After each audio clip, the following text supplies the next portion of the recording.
Welcome to Spontaneity, Entropy, and Free Energy. We are, oh, that's too big. Or this can just be called thermodynamics. We have 3 laws. And we did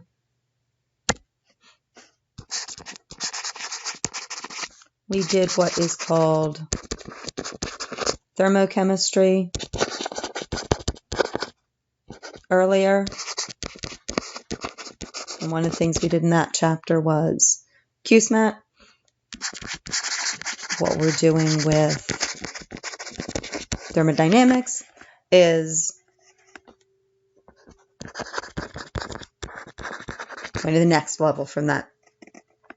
So the first law of thermodynamics you have seen before.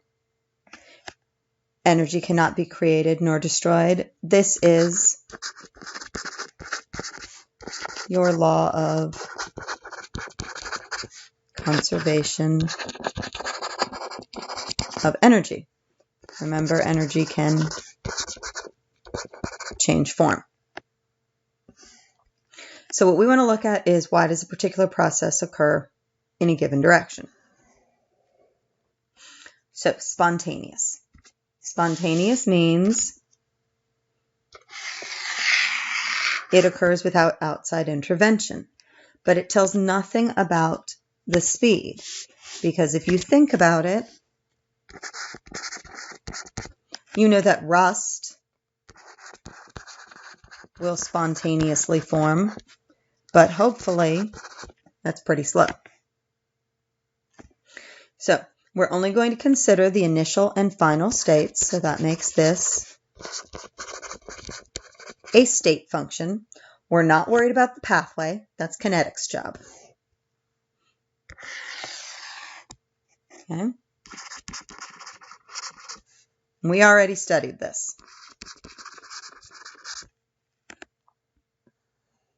Okay. So let's look at entropy. Okay. All spontaneous processes will increase in entropy, and entropy is the randomness or disorder. And entropy uses a capital S. So that's another weird one. So I looked it up. Okay. You remember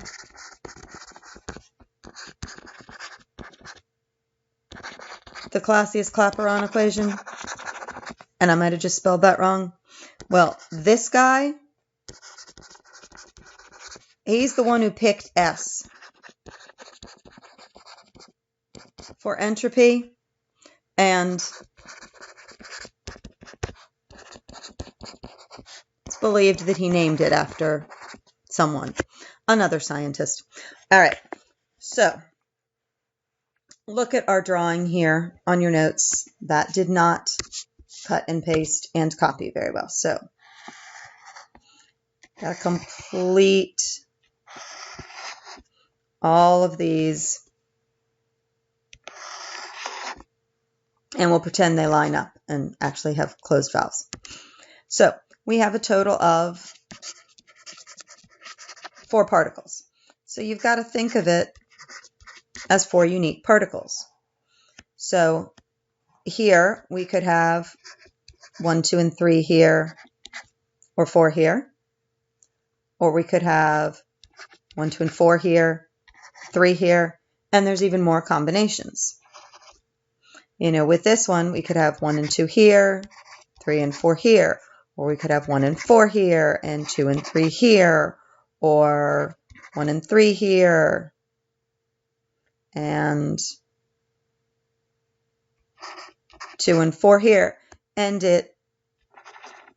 that's not even all of the positions we can have.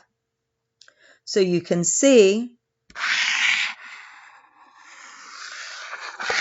that there are definitely more possible arrangements the more spread out they are.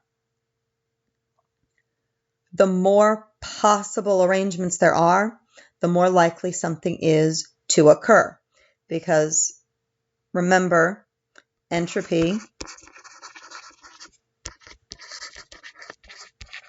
is disorder. So the more positions there are that they could be in, the more disorder there is. So if we look at entropy of our states of matter, solid has the lowest entropy because it's the most ordered. Those particles are close together. Gas, most spread out, so the greater positional entropy, the more possible arrangements there are. A larger volume also means greater positional entropy because there's more positions available because of there being more space. So when entropy increases, we've got positive delta S. And when entropy decreases, we have a negative delta S. I will not use that highlighter again. So let's look at this. Which has greater positional entropy, solid carbon dioxide or gaseous carbon dioxide? Well, that would be gaseous carbon dioxide. Why? Because the particles are farther apart, so there are more positions or arrangements available. So let's look at these. Are we going to have positive delta S, which is an increase in entropy, or a negative delta S, which is a decrease in entropy? Okay, lemonade mix dissolving in water.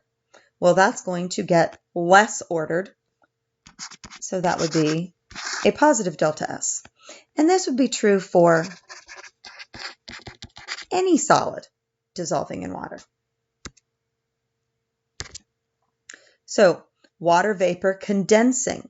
So that's the gas going to the liquid state. So that is a negative delta S because liquid has less entropy, meaning more order. Particles are closer together than gas.